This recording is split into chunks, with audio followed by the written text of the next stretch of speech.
दुनिया में ऐसी कोई जेल नहीं जो इसे कैद करके रख सके। दोस्तों, आज हम बात करने वाले हैं कुछ शातिर अपराधियों के बारे में, जिनके बारे में जानकर आप भी बिल्कुल हैरान रह जाएंगे।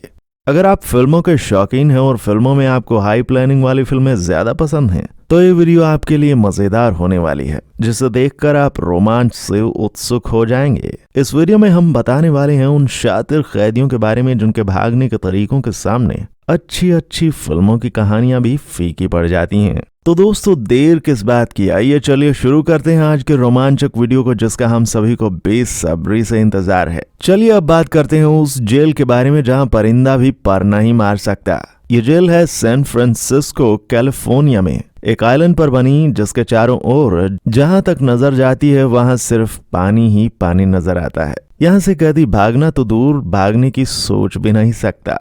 पर कहते हैं ना, समस्या कितनी भी बड़ी क्यों न हो, उसका समाधान उसी समस्या में होता है, जिससे भलीभांति परिचित एक इंसान जिसको इसी जेल में रखा गया था। फ्रैंक मॉरिस, जो अमेरिका का एक बहुत खतरनाक क्रिमिनल था, उसने इस जेल में आते ही दो दोस्तों के साथ मिलकर भागने की योजना बनाई, जिसका मास्टरमाइंड खुद फ्रैंक मॉरिस था। उसने ड्रिलिंग बिट इकट्ठा करके वैक्यूम क्लीनर को अपने शातिर दिमाग की सहायता से ड्रिलिंग मशीन में परिवर्तित कर दिया, जो उतना प्रभावी तो नहीं था, लेकिन होल करने के लिए काफी था। धीरे धीरे उसने दीवार में होल करना प्रारंभ कर दिया, लेकिन एक समस्या थी कि होल करते समय आवाज बहुत होती थी, जिसके लिए उसने एक ऐसा समय चुना जब सभी लोग काम में व्यस्त होते थे। और इस तरह से एक दिन उसने दीवार में होल कर दिया और अंततः वे तीनों वहां से भागने में सफल हुए। आज तक उन लोगों का कहीं अता पता नहीं चला। वहां के कर्मचारियों का कहना है कि वो लोग पानी में डूब गए, लेकिन कोई नहीं जानता कि वे लोग हैं कहां। आपने इन तीनों कैदियों के भागने के तरीके को तो देख लिया। अब हम रूबरू करवाते हैं एक रशियन कैदी से, जिसका तरीका जरा हटके था। उसका नाम था शक्रुडिनोव, जिसको चोरी के इल्जाम में लाया गया था। इनका दिमाग जितना तेज था, उतना ही इनका शरीर लचीला भी था, जिसको वे जैसे चाहे मोड़ सकते थे। एक दिन उसने जेल से भागने की योजना बनाई, और वो भी फूड सप्लाई होल से, जिसे सिर्फ खाना देने के लिए बनाया गया था। बाहर निकलने में सबसे बड़ी अड़चन बन रहे थे उनके कपड़े, जिसे उन्होंने निकाल दिया, और बड़ी कठिनाई से ही सही, लेकिन वे बाहर आने में कामयाब रहे। बाद में वे कपड़े पहनकर वहां से 9-2-11 हो गए। चलिए अब हम आपको बताते हैं वन ऑफ द मोस्ट शातिर क्रिमिनल चापा के बारे में, जिसके बारे में आपने शायद सुना भी होगा, क्योंकि इन पर कई सारी वेब सीरीज जो बन चुकी हैं। बात उन दिनों की है जब वे मैक्सिको की एक जेल में बंद थे। वहां जब वे बाथरूम में जाते तो वहां गाना गाते और काफी समय भी लगाते। लोगों ने इनको बाथरूम सिंगर समझकर इन पर गौर नहीं किया, लेकिन जब एक दिन वे बाथरूम से बहुत देर तक नहीं निकले तो वहां के कर्मचारियों ने बाथरूम में जाकर देखा तो चौंक गए। वहां चापा तो नहीं था, लेकिन एक सुरंग जरूर थी, जो एक नाले में खुलती थी, जिस रास्ते से होकर वो भाग गए। वैसे इनका जेल से भागना कोई बड़ी बात नहीं थी। जेल से भागने को लेकर ये काफी मशहूर थे। चलिए अब हम आपको बताते हैं एक खतरनाक क्रिमिनल जॉन डिलिंगर के बारे में, जिसने छोटी सी उम्र में अमेरिका को दांतों तले चने चबाने को मजबूर कर दिया था, क्योंकि वह वस्तुतः बड़े बड़े बैंक रॉबरी में संलिप्त था, जिससे अमेरिका में आर्थिक संकट की स्थिति पैदा हो गई थी, जिसे पब्लिक एनिमी नंबर 1 भी कहा जाता था।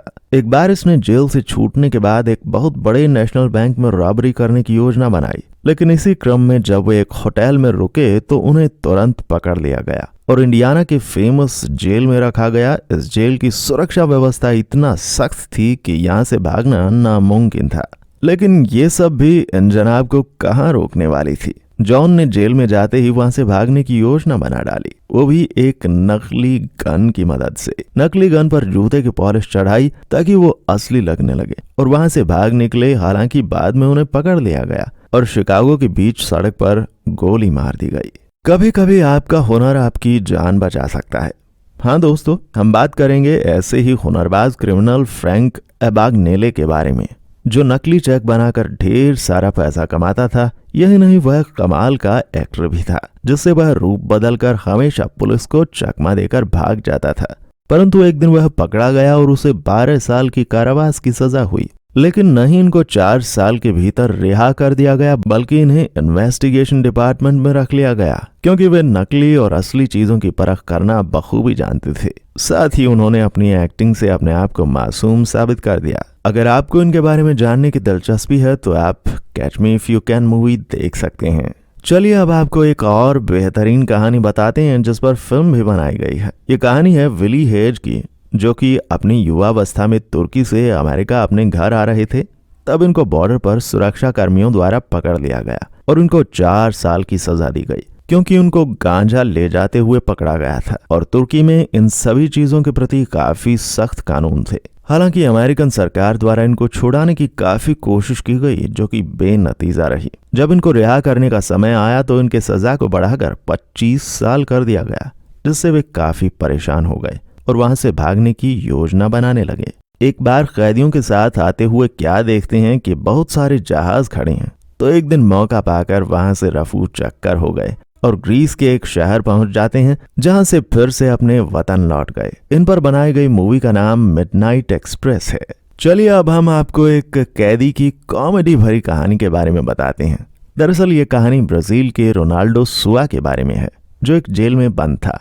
उसने वहां से भागने की अजीब तरकीब अपनाई। पहले तो उसने अपनी पत्नी की सहायता से सभी मेकअप का सामान मंगवाया और अपने हाथ पैर के बाल को शेव करके नकली बाल लगा लिए और कपड़े पहनकर लड़कियों जैसा हुलिया बना लिया। रोनाल्डो ने इतनी अच्छी तैयारी की थी कि कोई समझ ही नहीं पाया कि वो लड़की नहीं लड़का है, जिसके कारण वह जेल से तो आसानी से बाहर निकल जाता है, लेकिन उसके चलने के तरीके से आखिरी गेट पर खड़े गार्ड्स द्वारा पकड़ लिया गया।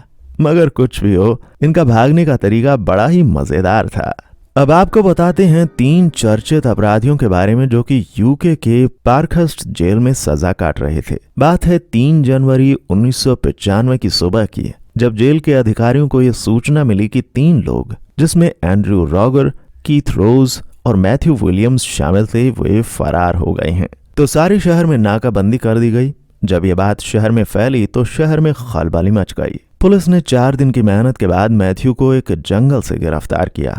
तो उसने बताया कि उन लोगों ने जेल में ही एक नकली गन और एक मास्टर की बनाई और उसकी सहायता से वहां से फरार हो गए। जेल से भागने की घटना के 6 महीने बाद उसका दूसरा साथी एंड्रयू अमेरिका के फ्लोरिडा से पकड़ लिया गया, लेकिन तीसरा साथी, जो कि मास्टरमाइंड था, उसे आज तक पुलिस नहीं पकड़ पाई। अब हम आपको बताते हैं भारत की सबसे सुरक्षित जेलों में से एक तिहाड़ जेल से अपराधियों के भागने की मशहूर घटनाओं के बारे में। बात है 2015 की एक शाम की, जब जेल नंबर 7 में कैदियों की गणना की जा रही थी, तो वहां से 2 कैदी जावेद और फैजान फरार पाए गए। थोड़ी ही देर बाद फैजान को पकड़ लिया गया, लेकिन जावेद भागने में कामयाब हो गया। अधिकारियों का कहना था कि वे दोनों 2 ऊंची दीवारों को फान गए और एक 2 फीट मोटी दीवार में सुरंग खोदकर नाले में कूद गए। कूदते समय फैजान जख्मी हो गया और पकड़ा गया, लेकिन जावेद वहां से भाग निकला। पास्कल पेयत नाम का एक फ्रांसीसी अपराधी, जिसको कोर्ट ने हत्या और डकैती के मामले में 30 साल की सजा सुनाई थी, उसने जेल में आते ही वहां से भागने की योजना बनाई, जिसमें साथ दिया उसी के एक दोस्त ने। उसके दोस्त ने एक हेलीकॉप्टर को हाईजैक कर लिया और जेल के यार्ड में लैंड करवाया। वहां के कर्मचारी कुछ कर पाते तब तक पास्कल उस पर बैठकर फरार हो चुका था। इस घटना के 2 साल बाद अपने 3 और दोस्तों को छुड़ाने के प्रयास में वो खुद भी पुलिस द्वारा पकड़ लिया गया। इस बार उसे ऐसी जेल में रखा गया था जहां हेलीकॉप्टर लैंड ही नहीं कर सकता था, लेकिन 2007 में पुनः हेलीकॉप्टर की मदद से भागने में सफल रहे, परंतु दुर्भाग्यवश कुछ समय बाद ही उन्हें फिर से पकड़ लिया गया और इस बार उसे एक गुप्त जेल में रखा गया ताकि कोई भी उसे बाहरी सहायता न दे सके। तो दोस्तों, कैसा लगा ये वीडियो? अपनी राय हमें कमेंट सेक्शन में जरूर बताएं। इस वीडियो में बस इतना ही। ऐसी ही और वीडियोस देखने के लिए हमारे वीडियो को लाइक करें और चैनल को सब्सक्राइब कर लें। धन्यवाद।